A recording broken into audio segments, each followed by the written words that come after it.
with current champ, and he was talking about how he's very aware that these young, hungry guys are kind of coming up that he's going to have to face soon. But he did say that he feels like you need to face a couple more big names before you get that title shot.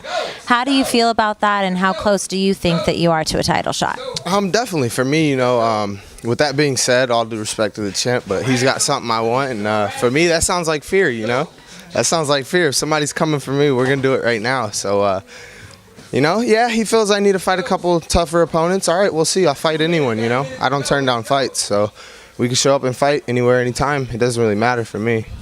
Yeah, you're breaking records at Bellator. I spoke with your dad actually last week, and he said, we've only seen a percentage of what you can do in there. You really haven't turned it on. Do you feel like that's the case in when we look at your history of fights? Definitely. I've kind of just done what I want in the sport. I haven't really been in there and went 100%. I would say the Justin Lawrence fight was my best fight. I went out there, but in the middle of the fight, I'm still out there, and I'm like, man, I'm in here bored. Like I'm hitting him, he's not going down, so I'm like, all right, let me just keep doing what I'm doing versus like really going out there and just demolishing people. And I feel next couple of fights, that's where we're gonna need to be, and that's where we're gonna be. I'm in the gym 2-3 times a day. After training right now, I'm gonna go to the other gym, start lifting weights, go home, eat, relax, come back to the gym. So I'm really on it right now to another level, and I'm amped up and I'm really ready to go. So it's gonna be exciting. I can't wait to see who they put in front of me. Yeah, ready for a challenge for sure. And Bellator's played around with this idea of a team versus team. They have some fights that they're looking, you don't want to. I don't mind doing it. I don't think they want to do that. The other team, SBG, oh yeah, we could do that. I'm with it. It'll be fun. Hey, let's do it. Y'all know what it is. Gallagher, dude, he can fight anyone. We don't care. You talk the shit, we take the fights, So, hey, let's see who the fighters are. It's me, Pico, Joey Davis, Baby Slice. You got Kiefer, Crosby, Gallagher, Brian Moore. Who else, Y'all got to line up our coach, Jason Manley, versus Delnanos, whatever his name is. It don't matter, man. We got a squad. And in the squad, we don't turn down fades. We take them. So, you ready? Come do it.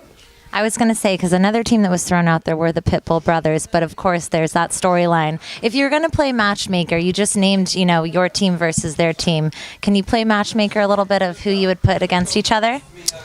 For me, I would say I'd have Pico fight Brian Moore. Of course, I would redo that fight just because I trained a month for that fight, just kind of messing around. So my thing, when you fight me, I want to make sure you never want to fight me again.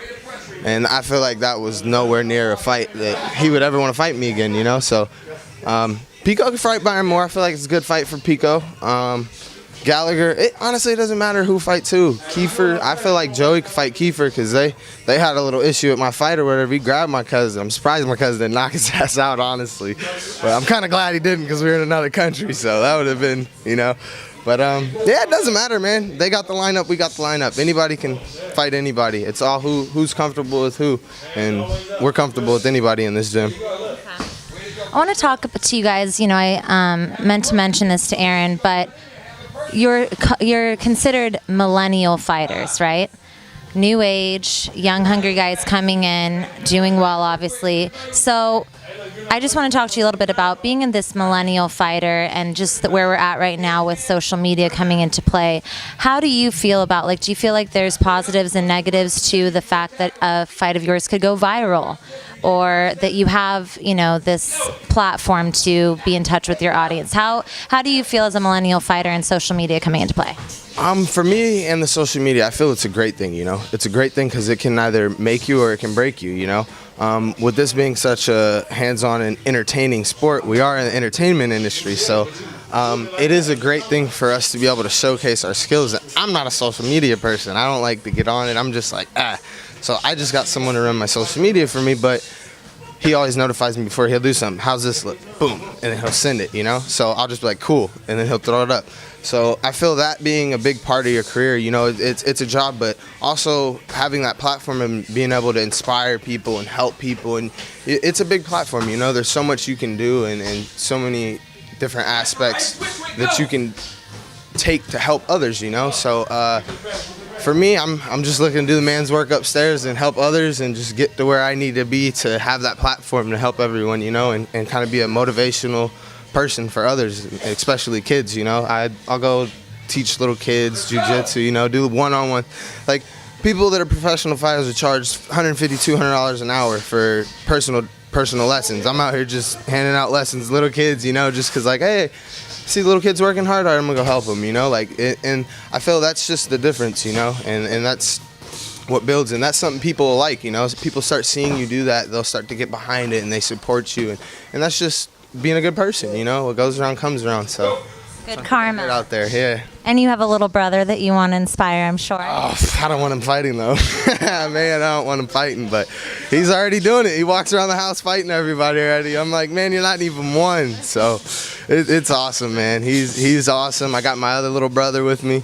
So it's whatever they want to do, you know. You just kind of push them and guide them in their own direction and support them, you know. At the end of the day, everyone has free will, you know. You get to make your own choices, whether it's right or wrong, but you got to do what you want to do, you know, and everything's cool. And I want to talk a little bit about the training. You know, everyone here, of course, speaks so highly of your dad and just what they're getting out of Team Body Shop working with all of you guys. But I've noticed lately you guys have been having some fun, enjoying the warm weather that's coming.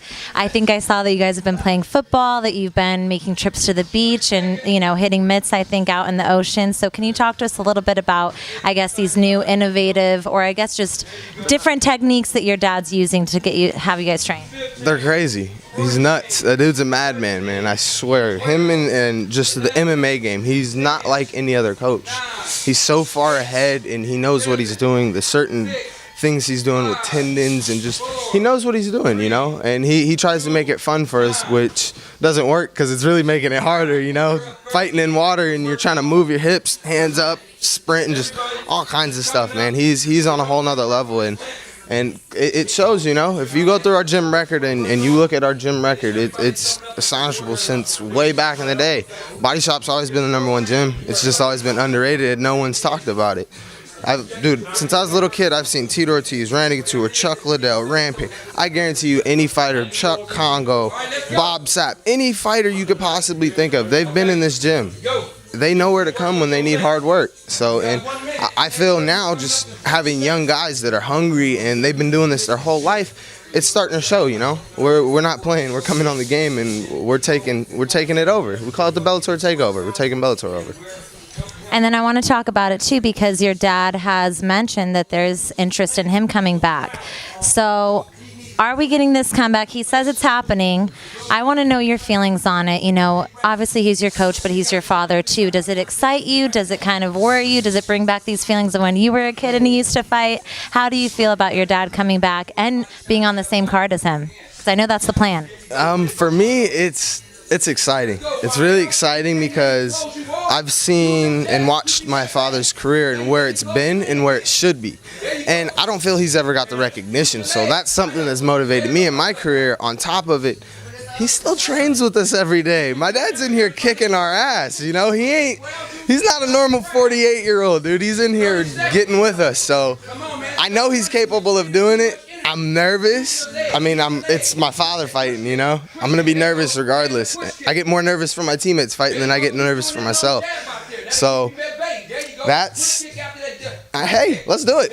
I'm not really worried. You put somebody his age in front, I don't care who it is. I've watched that man double leg literally every fighter you can possibly think of. So worst comes to worst, hey, pull the Mckee trick, take him down. I got it too, you know. Okay, and then so you can get back in there with the guys, I do want to have a little fun with everyone here at Body Shop. I've been asking everybody questions. You can throw yourself in as an answer. Who is the hardest hitter here at Body Shop? I gotta go with Slice. It's between Slice and Pico. I would say Slice is the harder hitter, but Pico has consistency. Pico's not gonna get tired. He's gonna throw that same punch at the same power rate every time.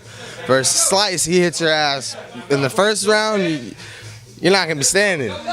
Third round, good luck, but he's still got thunder, you know? He brings it out, it's still there. But I'd say pound for pound, Slice. I definitely. Even, yeah.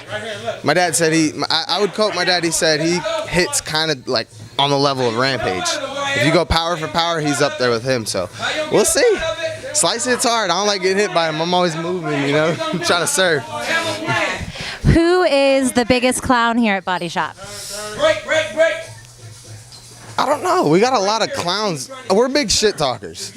I swear, we talk so much shit to each other in this gym. It's not even funny. Like, clown.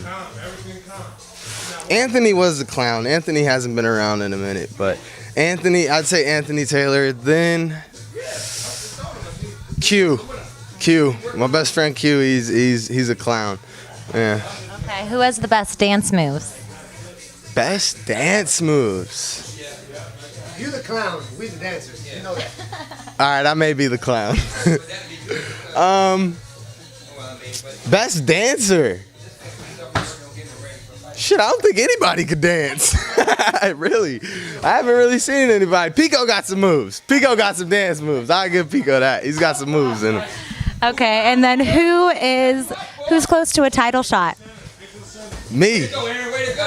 I need 2 fights, man. Making 45s ain't easy no more. I'm gonna beat Pitbull up, and then I'm coming up to 55s. Or I'm retiring. We'll see. We'll see.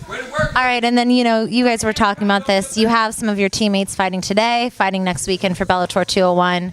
Is there any advice that you want to give your guys or just wish them good luck? Halsey, hey, go do your thing, man. You know your angles. Keep your angles. Good luck, Halsey. And then Joe, we got Joey coming up, I believe, next week. Bellator 201? 201, and then, yeah. Everybody, good luck. They know what to do. We're going to push them in this gym, so. Hands up, YL. See, I gotta go get on YL now. So thank you so much. Too. Thank you so much for your time. Thank you.